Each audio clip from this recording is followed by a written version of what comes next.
승아가 친구들과 함께 즐거운 시간을 보내고 돌아오는 하굣길에 대낮에 만취한 음주운전자에게 참변을 당할 것입니다. 순식간에 가족을 잃은 제 가족의 슬픔은 형언하기 힘들 정도로 참혹할 뿐이었습니다. 이에 관계기관에 아래와 같이 요구드립니다. 가해자에 대한 엄중한 조사와 처벌을 요구합니다. 철저히 수사받고 처벌받도록 모든 수단과 조치를 취해 주시길 바랍니다. 우리나라 음주운전 교통사고 통계를 보면 2018년 윤창호 씨 사망 사건과 코로나19 사회적 거리두기 여파로 줄어드는 추세였지만 최근 거리두기 완화 등 이유로 다시 증가 추세입니다. 덩달아 사망자도 늘고 있습니다. 우리나라 음주운전 처벌 수위는 어떨까요? 음주운전 사망사고 시 가해자에게 최고 무기징역까지 선고 가능하지만 실제로는 그에 미치지 못하고 있습니다. 대법원이 권고하는 양형위원회에서 만든 이제 권고문이기 때문에 일선 지방법원에서나 고등법원에서는 이 권고안을 무시하기가 좀 어려운 부분이 있습니다. 법에서는 이제 무기징역을 규정하고 있더라도 높은 형이 나오지 못하고 있는 것이 현실입니다. YTN은 우리나라 음주운전 처벌 수위에 대해 시민들의 목소리를 들어봤습니다. 압도적으로 법정 최고형 또는 현행 선고형보다는 강력해져야 한다는데 입을 모았습니다. 무기징역.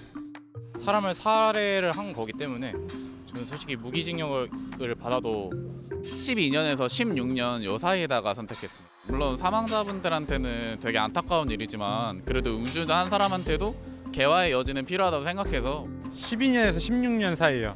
좀 다른 법들과 형평성에 맞게 하지만 그래도 지금보다 훨씬 강력하게 해야 된다고 생각해서 지금 현재 양형 기준은 너무 낮은 것 같은데 그 기준을 대폭 강화했으면 좋을 것 같습니다. 양형 판례만 가지고 계속 그렇게 형을 내리는 건 너무 현실성에 부합하지 않다고 생각해요. 최근 양형위원회는 스쿨존 음주 사망사고 기준을 신설하고 음주운전 처벌 양형 기준을 보다 강화했습니다. 청담동 스쿨존 음주 뺑소니범에게는 검찰이 징역 20년을 구형하는 등 이전과 다른 모습을 보이고 있습니다.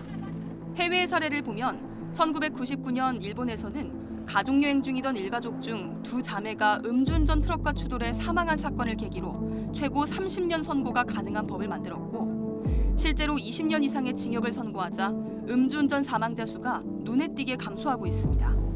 미국 테네시주에서는 음주운전으로 사망한 피해자에게 미성년 자녀가 있다면 성인에 이르기까지 가해자가 양육비를 지원하도록 하는 법안을 2023년 1월부터 시행하고 주마다 다르긴 하지만 대체로 엄중한 범죄로 보고 살인죄를 적용하는 주도 있습니다. 일각에서는 처벌 강화가 전부는 아니라고 주장합니다. 정치권에서는 음주운전 방지장치 의무화 법안을 발의했고 차량 몰수법, 술을 제공하는 자에게도 처벌하는 등 애초에 운전대를 잡지 못하게 해야 한다는 목소리도 있지만 현행보다 강력한 처벌이 필요하다는 것은 분명해 보입니다.